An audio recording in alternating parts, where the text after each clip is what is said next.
평강이 넘치기를 빕니다. 저희들이 이제 주님의 은혜로 살아갑니다. 우리가 인생을 살면서 가장 좋으면서도 어려운 것이 사실은 인간관계입니다. 인생 살면서 또 성공하려면 좋은 인간관계가 참 중요하죠. 그 사람의 능력도 중요하지만 얼마나 사람들과의 관계가 원만하냐, 이것이 또 그 인생의 승패를 가르게 됩니다. 결국은 좋은 성품을 가진 사람은 결국 성공하더라고요. 좋은 성품을 가진 사람 주위에는 많은 사람들이 모이게 되고 끝까지 함께 하니까요.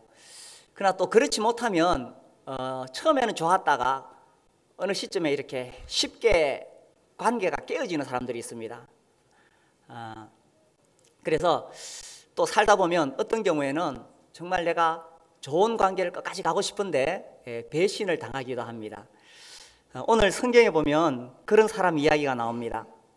다윗의 이야기인데, 이 다윗이 정말 이 자기의 그 아끼는 사람들로부터 배신을 당하고 큰 위기에 처하게 됩니다.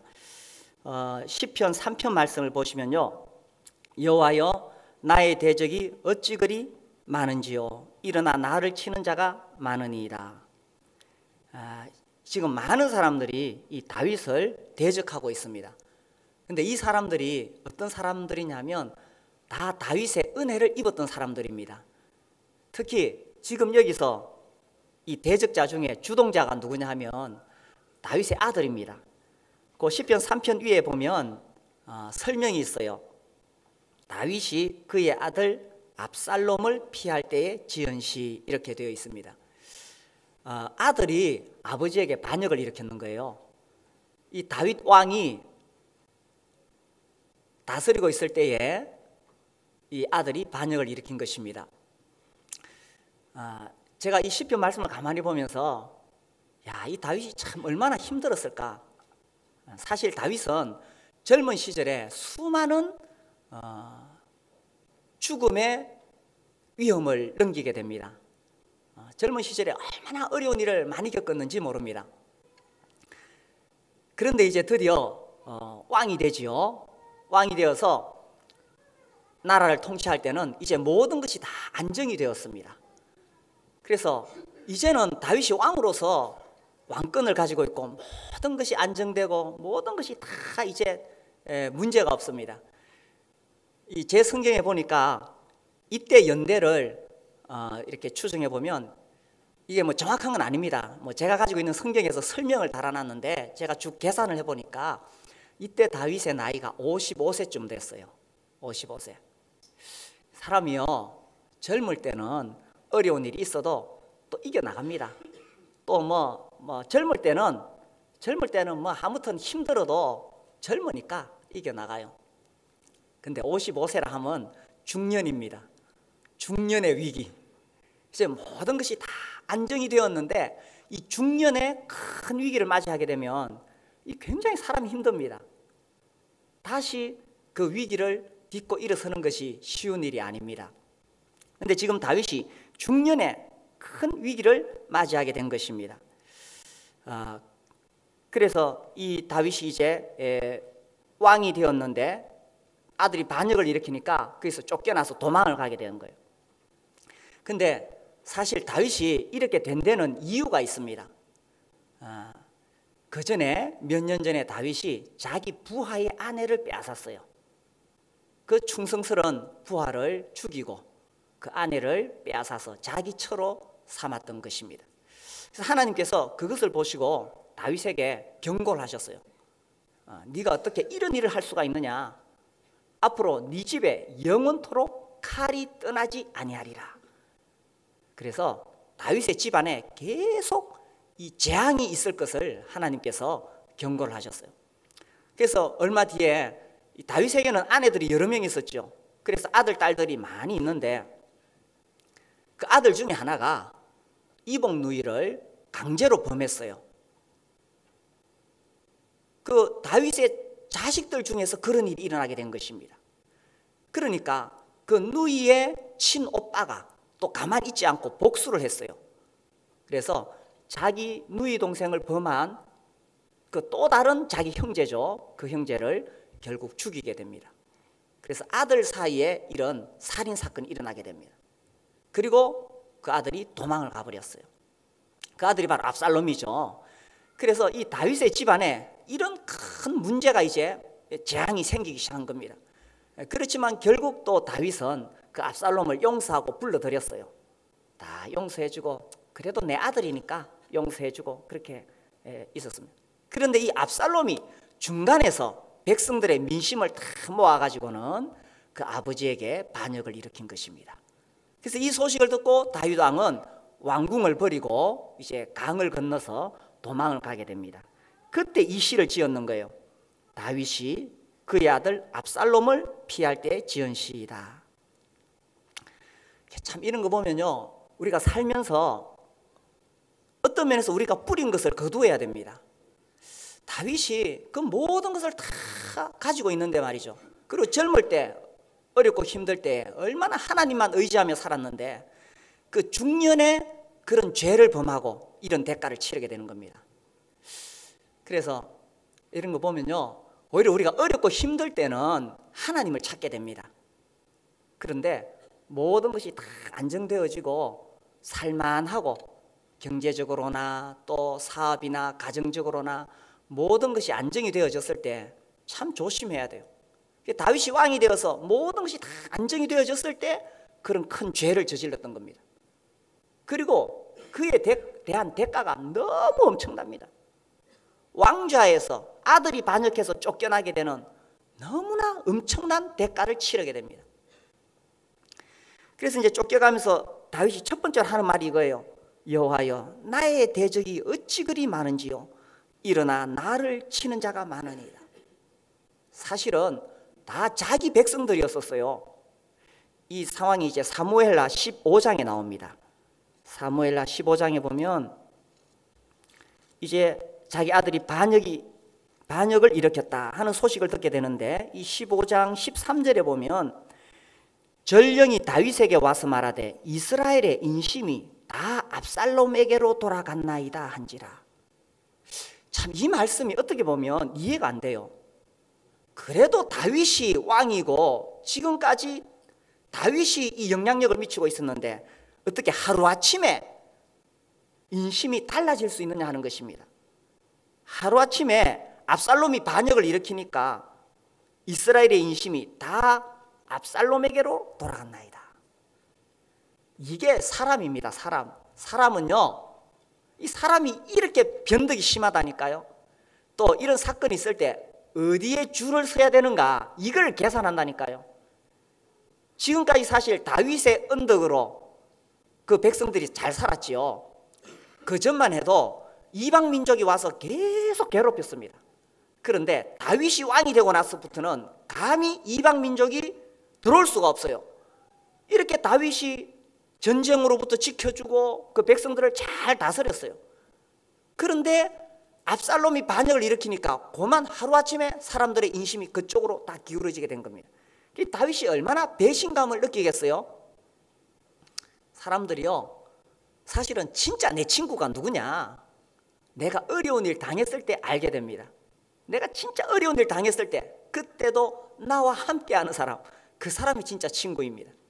내가 좋을 때는 막 내한테 와서 잘해주다가 내가 어려워지니까 떠나가는 사람, 그 사람 친구가 아니죠. 근데 이 사람들이 이렇다는 것입니다. 다윗이 쫓겨나니까 온 이스라엘 인심이 그만 그 반역자에게로 다 기울어지게 됩니다. 이 사무엘하 15장 30절에 보면요, 다윗이 감람산 길로 올라갈 때에 그의 머리를 그가 가리고 맨발로 울며 가고 그와 함께 가는 모든 백성들도 각각 자기의 머리를 가리고 울며 올라가니라. 참 비참한 패잔병 일행이지요. 다윗이 너무 괴로우니까 머리를 가리고 울면서 맨발로 지금 피난을 가고 있는 겁니다. 이 아들에게 배신당한 그 느낌 어떻겠어요? 그리고 자기가 통치하던 이스라엘 백성들이, 그 자기 밑에 있던 신하들이, 자기 밑에 있던 그 장수들이 반역을 일으켰을 때 얼마나 그 서름이 크겠습니까? 그 배신감. 거기다가 이제 쫓겨나서 가다가 붙잡히면 죽을 수밖에 없는 상황입니다. 목숨의 위협이 있습니다. 자, 이렇게 쫓겨가는데 시편 3편에 다시 돌아오면 이렇게 대적자가 많아요.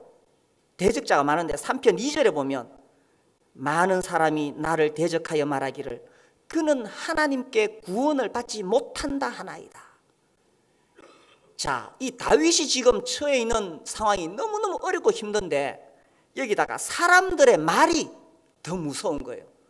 사람들이 말하기를 그는 하나님께 구원을 받지 못한다. 야, 이 말이요 얼마나 다윗의 가슴에 비수와 같이 꽂히는지 모릅니다. 아이고 봐라 다윗, 너는 이제 하나님께 버림받았어. 왜 너는 지금 왕궁에서 쫓겨나잖아. 이런 말 들을 때에 다윗의 마음이 얼마나 괴롭겠어요? 우리가요 어려운 일 당할 때에 사실 위로를 받아도 위로가 잘 안 되는데 그 봐라 네 그럴 줄 알았다. 네 폭삭 망했다. 하나님 너를 버리셨다. 이런 말을 들을 때 얼마나 어렵고 힘이 들겠습니까? 그래서 많은 사람들이 이런 말 들으면 그만 그 자리에서 주저앉아 버립니다. 그래 하나님 나를 버리셨어. 하나님 나를 포기한 거야. 에이 될 대로 되라. 이렇게 될 수 있다는 사실입니다. 자, 그런데 여기서 다윗이 위대한 이유가 뭐냐? 왜 다윗이 성경에서 위대한 사람인가? 그게 3절에 나옵니다. 이런 소리를 들음에도 불구하고 3절에 다윗이 이렇게 말합니다. 여호와여 주는 나의 방패시오 나의 영광이시오 나의 머리를 드시는 자이시니라. 사람들이 다 손가락질하고 비난하고 네 인생 실패해서 끝장났어 이렇게 말하는데 다윗은 여호와여 이렇게 딱 부르짖습니다. 여호와여 주는 나의 방패시오. 이렇게 그 위기를 딛고 일어선다는 것입니다. 주님이 나의 방패시라면 누가 나를 공격할 수 있겠느냐 하는 거죠. 주님이 나를 막아주신다면 누가 감히 나를 건드릴 수가 있겠어요, 그죠? 우리가 환난 가운데 처했을 때, 위기에 처했을 때, 정말 낙심하고 주저앉아서 포기하고 싶을 때에 이런 용기가 필요하다는 것입니다. 이런 믿음이 필요하다는 것입니다. 남들이 다 나보고 넌 안 돼, 넌 실패했어, 네 인생 끝장났어. 하나님도 너를 버리셨어. 야, 이거 얼마나 무서운 말입니까? 하나님도 너를 버리셨어. 얼마나 무서운 말입니까? 그는 하나님께 구원을 받지 못한다. 사람들이 이렇게 다윗 보고 말했어요. 그런데 그런 소리를 듣고 다윗이 주저앉지 않았다는 것입니다. 그런 비난의 소리를 듣고도 다윗은 용기를 내서 일어섰다는 것입니다. 그가 일어서면서 부르짖기를 여호와여 주는 나의 방패시오. 하나님이 이 소리 듣고 가만히 계시겠어요? 다윗이 위기 가운데 주는 나의 방패시오 이렇게 할 때 하나님이 듣고 가만히 계시겠어요? 하나님 내려오셔서 다윗을 막아주시고 지켜주시고 보호하시고 주님이 다윗의 방패가 되어주지 않으시겠어요? 우리도 위기 가운데 낙심해서 주저앉았을 때 거기서 여호와여 하고 부르짖을 수 있어야 된다는 것입니다. 여호와여 주는 나의 방패시오. 누가 나를 향해서 비난하더라도 누가 나를 공격하더라도 주님이 나의 방패가 되신다면 끄떡없습니다. 지금 이스라엘 백성들이 다 돌아서 가지고 다윗을 공격하려고 합니다. 과거에 자기 밑에 있던 그 부하 장수들, 과거에 다윗 밑에서 눈치를 보던 그 부하 장수들이 자기 아들하고 짝해서 지금 공격해 오려고 합니다. 그리고 사람들은 다윗을 향해서 너는 안 된다고 비난하고 있습니다. 그러나 다윗은 말하기를 여호와여 주는 나의 방패시오. 이게 진짜 믿음이요 용기라는 것입니다. 우리가 잘 될 때는 하나님 찬송할 수 있어요. 일이 잘 풀릴 때는 하나님 노래할 수 있어요. 그러나 진짜 믿음은 언제 발휘가 되느냐? 정말 모든 것을 다 잃어버리고 실패하고, 지금 다윗은 왕으로서 모든 것을 다 잃어버렸습니다. 쫓겨난 신세입니다. 그때에 하나님을 향해서 시선을 돌릴 수 있는 것, 이것이 믿음이라는 겁니다. 여호와여 주는 나의 방패시오. 우리가요 사람들이 나를 공격하는 소리에 흔들리면 안 돼요. 시편 31편 말씀해 보면 시편 31편 13절 내가 무리의 비방을 들었으므로 사방이 두려움으로 감싸였나이다. 그들이 나를 치려고 함께 의논할 때에 내 생명을 빼앗기로 꾀하였나이다.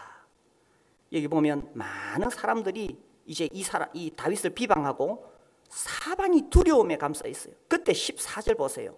14절 같이 읽겠습니다. 여호와여 그러하여도 나는 주께 의지하고 말하기를 주는 내 하나님이시라 하였나이다. 여기서 어떤 단어가 중요한 것 같아요? 그러하여도 여호와여 그러하여도 나는 주께 의지하고 말하기를 주는 내 하나님이시라. 사람들이 아무리 나를 비난하고 공격해도 그러하여도 나는 주께 의지하고 주는 내 하나님이라. 이것이 믿음이요 용기라는 것입니다. 우리가요 실제로 어떤 환난 가운데 처했을 때 그 환난이 어렵기도 합니다. 환난 자체가 어렵고 힘이 듭니다. 그런데 더 무서운 것은 그런 환난에 빠진 나를 향해서 공격하는 부정적인 이야기, 그것이 나를 주저앉게 한 것입니다. 그 다음에 그런 부정적인 이야기를 누가 하느냐? 사탄이 한다는 것입니다. 사탄이 뭐 하는지 아세요? 내 귀에다가 대고 계속 너는 안 돼, 너 실패했어, 사람들이 다 너를 싫어해, 이렇게 내 귀에다가 부정적인 소리를 속삭입니다. 잘 아세요. 하나님은 절대로 우리를 버리지 않습니다. 그리고요 특히 우리 교회 또 목장 우리 다 서로 사랑합니다. 사람들이 나를 싫어하지 않아요. 그런데 간혹 내가 어려운 일을 당하게 되면 사탄이 내 귀에다가 뭐라고 말하는지 아세요? 하나님이 너를 버리셨어. 그리고 사람들이 다 너 싫어해. 그리고 교회에서도 너를 싫어해. 사단이 이렇게 말한다니까요. 그런 소리 혹시 들어보셨어요? 그런 소리 들을 때 아셔야 됩니다. 요거는 사단의 속삭입니다. 요 사단의 속삭입니다. 하나님 우리를 버리지 않습니다. 그리고 교회는 한 지체요 공동체인데 어떻게 교회에서 누가 좀 어렵고 또 좀 힘들다고 뭐 이렇게 비난하거나 그렇게 하겠어요? 그렇게 안 합니다. 교회는 어떻게든 잘못해도 안아주고 사랑으로 감싸주고 품어주고 이게 교회죠. 그런데 사단은 그런 식으로 부정적인 이야기를 한다는 것입니다. 그때 우리가 그 이야기를 들으면 안 돼요. 그리고 그런 소리가 들려올 때에 그러하여도 하나님 내 편이라는 사실을 기억해야 되는 것입니다. 그리고 또 한 가지, 사단이 자꾸 내 귀에다가 그런 부정적인 소리 집어넣고 낙심하게 하려고 할 때에 이렇게 해야 돼요. 시편 42편. 자, 이 말씀을 꼭 기억하세요. 시편 42편 5절.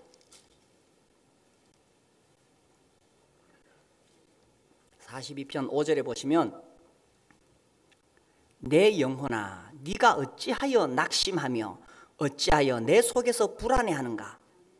너는 하나님께 소망을 두라. 그가 나타나 도우심으로 말미암아 내가 여전히 찬송하리로다.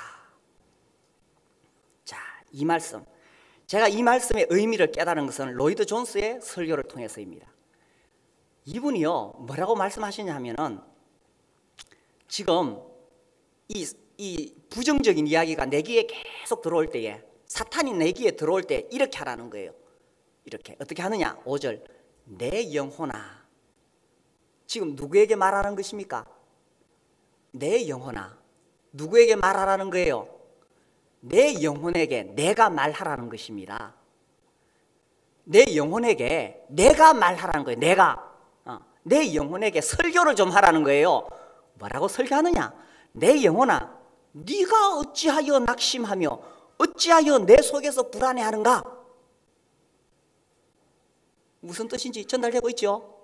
그러니까 내 영혼에게 내가 설교를 하라는 거예요.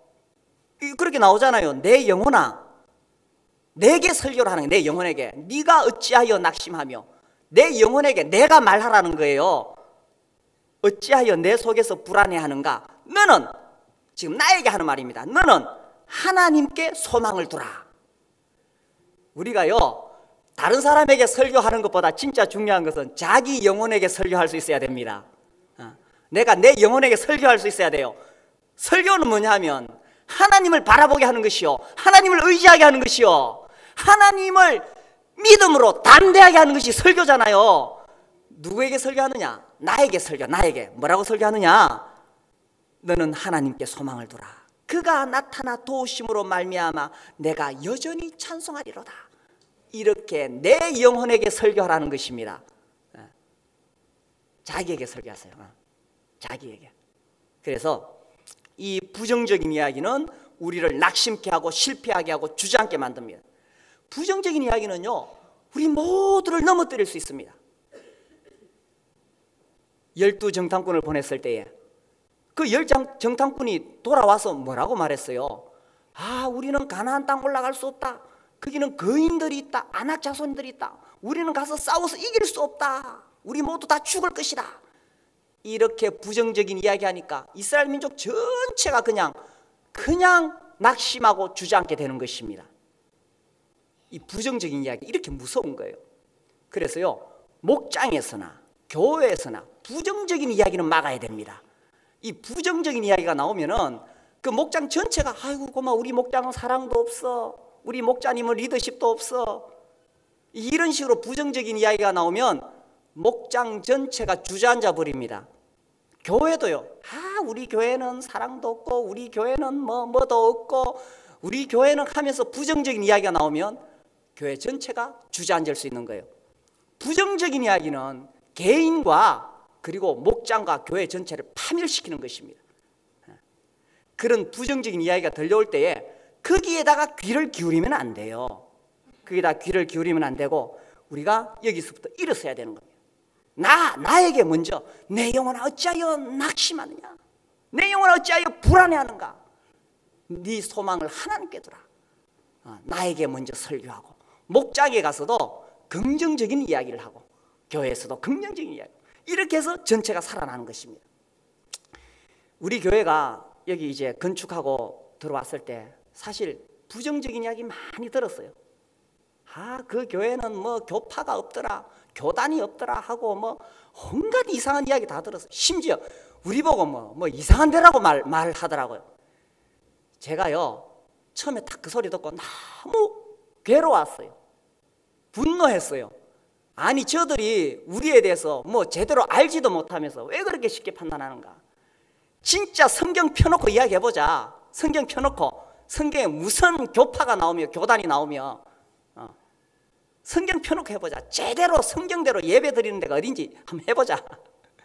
제 속에 막 이 분노가 나기도 했었습니다. 근데 이제 그 이야기를 자꾸 들었어요.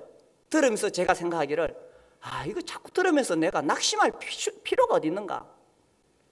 하나님이 이 교회를 세우셨다면, 이 교회가 주님의 교회라면 우리가 주님을 기쁘시게 해드리면 되지, 내가 왜 사람들 이야기에 그렇게 귀를 기울였는가. 그럼 시간이 지나가면서요, 그 뒤로는 어느 시점 되니까 누가 뭐래도 아이고 해보라지 뭐, 주님이 우리 편인데, 우리가 주님 편인데. 아무튼 우리를 낙심케 하는 부정적인 이야기는 우리를 낙심케 합니다. 그런데 그 소리에 귀를 기울이면 안 된다는 거예요. 사람들이 뭐라고 우리를 공격해도 그러하여도, 시편 31편 아까 봤죠? 14절, 그러하여도 나는 내 소망을 하나님께 두리라. 그래서 남들이 우리를 뭐라고 하든 그게 중요한 게 아니에요. 우리가 주님을 바라보고 주님을 의지하는 거예요. 그래서 이 다윗은 그렇게 하는 겁니다. 시편 3편 다시 돌아오면요, 3절, 여호와여 주는 나의 방패시오 나의 영광이시오 나의 머리를 드시는 자신이다. 주님이 방패가 되신다면 어떤 불화살도 다 막아주십니다. 어떤 비난의 소리도 다 막아주십니다. 핵미사일을 쏜다 할지라도 주님이 방패가 되어주시면 우리는 안전합니다. 그리고 나의 영광이시여, 다윗은 주님이 영광이라는 거예요. 과거에는 왕이었기 때문에 왕의 보좌에 탁 앉아 있으면 왕으로서의 영광을 누렸지요. 사람들이 다 다윗 앞에 오면 굽신거리고 머리를 조아리고 다윗의 눈치를 살폈습니다. 그리고 다윗은 자기가 누릴 수 있는 부귀 영화 다 마음대로 누릴 수 있었습니다. 근데 이제 왕자에서 쫓겨나서 피난을 가게 됩니다. 도망을 갑니다. 쫓겨나서 갈 때 머리를 가리고 맨발로 울면서 가는 그 처량한 모습을 보십시오. 그러나 다윗은 그때 비로소 여호와가 나의 영광이요 그렇게 했던 것입니다. 인간적인 왕으로서의 영광은 다 잃어버렸지만 하나님이 나의 영광이라는 것입니다. 세상에 썩어질 왕의 영광과 영원한 하나님의 영광을 어떻게 비교할 수가 있겠습니까? 그래서요, 세상 살면서 좀 실패하고 넘어져도 기죽지 마세요.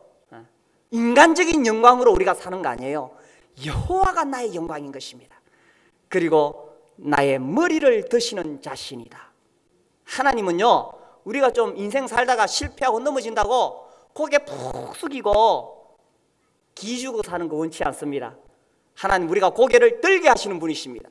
우리가 고개를 들고 당당하게 살아가기를 원하십니다. 왜냐하면 여호와가 나의 방패시요 나의 영광이시요 나의 머리를 드시는 자이시기 때문입니다. 4절 말씀, 내가 나의 목소리로 여호와께 부르짖으니 그의 성산에서 응답하시는도다. 야, 이 4절 참 의미가 있는 말씀입니다. 그의 성산 어디입니까? 예루살렘. 성전, 이제 성전을 지을 곳, 그 예루살렘. 그런데 지금 예루살렘에는 누가 있어요? 압살롬이 차지했어요, 왕궁을. 다윗은 예루살렘에서 쫓겨나서 지금 강을 건너서 피난 가고 있었어요. 그래서 실제 현실적으로 보면 예루살렘에는 압살롬이 차지하고 있고 다윗은 쫓겨났습니다. 그러나 다윗은 영적으로 하나님을 향해 부르짖었을 때 진짜 예루살렘을 차지한 사람은 다윗이었다는 사실입니다. 중요한 것은 뭐냐? 영적으로 점령했느냐 하는 것입니다. 압살롬은 군사적으로 예루살렘을 점령했지만 다윗은 영적으로 예루살렘을 점령하고 있었던 것입니다. 그래서 우리 예수 믿는 사람들은 나의 현실, 내가 가지고 있는 것, 이것으로 사는 것이 아니라 내가 얼마나 영적으로 내가 무엇을 점령했느냐 하는 것입니다. 영적으로 점령한 사람은 영적으로 결국 차지하게 되는 것입니다. 다윗이 영적으로 예루살렘을 정복하고 있었기 때문에 이 다음에 다시 복귀가 되어서 예루살렘의 왕으로 돌아갈 수가 있었던 것입니다. 그래서 다윗이 말하지요. 여호와여, 주는 나의 방패시요. 그래서 이 위기를 딛고 일어서게 된 것입니다. 수많은 환난과 또 비난의 소리에서도 다윗이 하나님을 향하여 여호와여, 주는 나의 방패시요 이렇게 외치면서 이 위기를 딛고 일어선 것입니다. 우리 옆 사람에게 이야기할까요? 여호와는 나의 방패이십니다. 주님이 나의 방패이십니다. 두려움이 물러갑니까?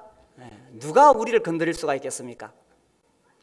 자, 이렇게 다윗이요 3절에서 주님을 딱 바라보았을 때 5절부터는 다윗이 아주 담대해집니다. 얼마나 담대해지느냐? 5절, 내가 누워 자고 깨었으니 여호와께서 나를 붙드심이로다. 자, 이 5절을 그냥 읽으면 안 돼요. 자, 지금 전쟁이 일어났고 아들이 반역을 일으켰고 언제 자기를 공격해 올지 모릅니다. 그런데 다윗이 누워서 잤다는 것입니다. 지금 이런 상황에서 잠이 오겠어요? 얼마나 서럽고 아들한테 쫓겨나서 또 자기 신하들한테서 배신당해서 얼마나 이 치가 떨리겠어요. 그리고 언제 공격해 올지 모르는 위험 속에 있습니다. 그런데 다윗은 누워 잤다는 것입니다. 잠을 잤다는 거예요. 우리가 살면서 진짜 스트레스 받으면 잠이 안 와요. 그래 본 적 있으십니까?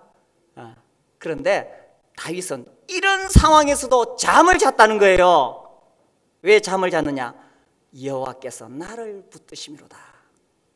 하나님이 나의 방패신데, 주님이 나의 방패신데 내가 무엇을 두려워하랴 하면서 다윗이 발 쭉 뻗고 잤던 것입니다.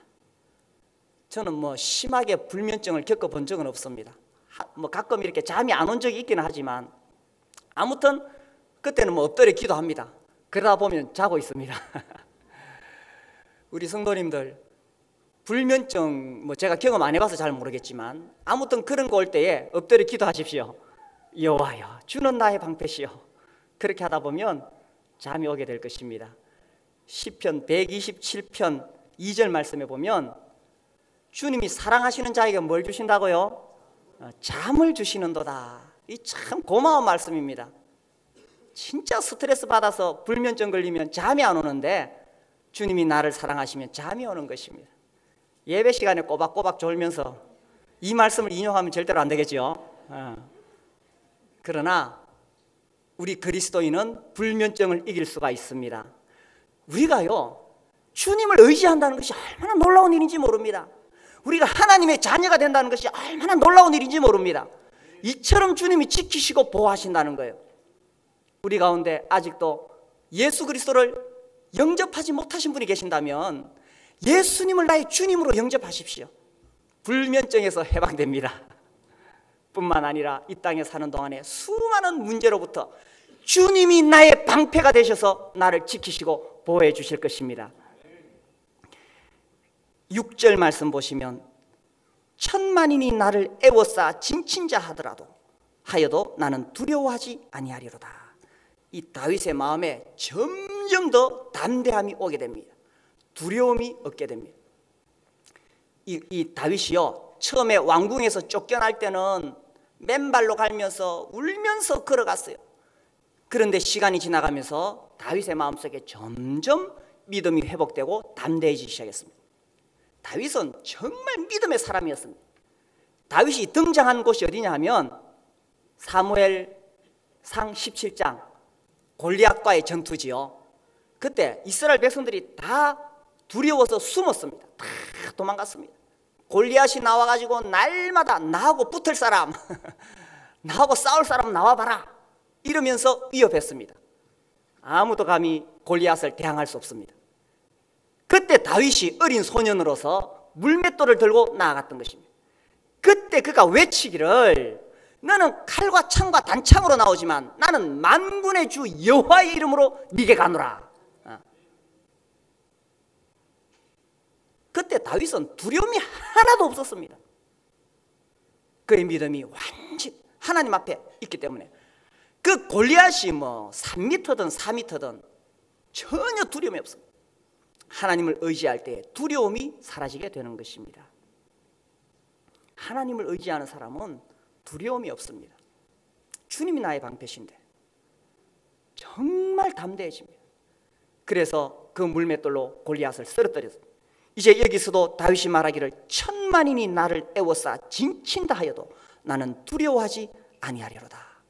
우리가 주님을 의지할 때 담대하게 되는 것입니다. 옆 사람에게 하세요. 주님을 의지하세요. 7절 여호와여 일어나소서 나의 하나님이여 나를 구원하소서 주께서 나의 모든 원수의 뺨을 치시며 악인의 이를 꺾으셨나이다. 이제 이 다윗의 마음속에 담대함이 왔습니다. 이제 주님이 나와 함께 하신다. 이제 주님이 나에게 승리를 주실 것이다. 그래서 여기 마지막에 보면 악인의 이를 꺾으셨나이다. 꺾으실 것이다가 아니고 이미 꺾으셨나이다. 이제 다윗은 이 승리를 확신하게 된 것입니다. 구원은 여호와께 있사오니 주의 복을 주의 백성에게 내리소서 하면서 이 다윗이 아주 담대하게 이 하나님 앞에 서게 되는 것을 보게 됩니다. 우리가 살면서요 위기를 만날 수가 있습니다. 환난에 처할 수가 있습니다. 그때에 수많은 부정적인 이야기를 계속 듣습니다. 사단이 계속 우리에게 부정적인 이야기를 합니다. 그런데 그때 딛고 일어설 수 있어야 돼요. 여호와여 주는 나의 방패시오. 그때 딛고 일어서면 하나님께서 나에게 승리를 주시는 것입니다. 이 하나님께서 우리와 함께 하시다는 것입니다. 그래서 위기 가운데 실패 가운데 좌절하지 마시고 주님을 방패로 삼고 일어서서 승리하시게 되시기를 바랍니다. 우리 함께 일어나서 기도하겠습니다. 주님 나의 방패이십니다.